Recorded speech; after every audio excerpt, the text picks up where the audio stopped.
നിങ്ങൾ ശരിയായി ഉറങ്ങാറുണ്ടോ? ഉറക്കമെന്ന് പറയുന്നത് നമ്മുടെ ശരീരത്തിലെ ഏറ്റവും പ്രധാനപ്പെട്ട ഒരു എൻഡോക്രൈൻ മരുന്നാണെന്ന് ഞാൻ പറഞ്ഞു കഴിഞ്ഞാൽ നിങ്ങൾ വിശ്വസിക്കുമോ? നമുക്കറിയാം, എല്ലാ പഠനങ്ങളും കാണിക്കുന്നത് പ്രായപൂർത്തിയായ ഒരു മനുഷ്യൻ 6 മുതൽ 8 മണിക്കൂർ വരെ കൃത്യമായിട്ട് ഉറങ്ങണമെന്നാണ്. എന്താണ് അതിൻ്റെ ഹോർമോണൽ ഇമ്പാക്റ്റുകൾ? അതായത് നമ്മുടെ ശരീരത്തിൽ മെലറ്റോണിൻ എന്ന് പറയുന്ന ഒരു ഹോർമോണുണ്ട്. ഇരുട്ട് അല്ലെങ്കിൽ രാത്രി ആകുമ്പോഴാണ് ആ ഹോർമോണിൻ്റെ അളവ് ശരീരത്തിൽ കൂടുതലായിട്ട് കണ്ടുവരുന്നത്. ഈ ഹോർമോണാണ് ഒരു വ്യക്തിയിൽ സ്ലീപ്പ് അഥവാ ഉറക്കം ഇൻഡ്യൂസ് ചെയ്യുന്നത്. അതുമൂലമാണ് നമുക്കൊരു 6 മണിക്കൂർ മുതൽ 8 മണിക്കൂർ വരെ ഒരു വ്യക്തിക്ക് ഉറങ്ങാനായിട്ട് കഴിയുന്നത്.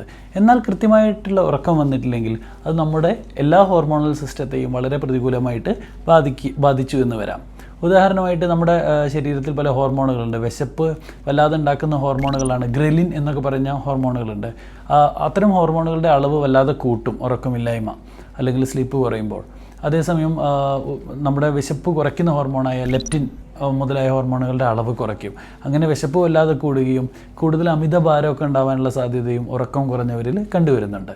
കൂടാതെ സ്ട്രെസ് ഹോർമോണായ കോർട്ടിസോളിൻ്റെ അളവും ഉറക്കമില്ലായ്മ വല്ലാതെ കൂട്ടും.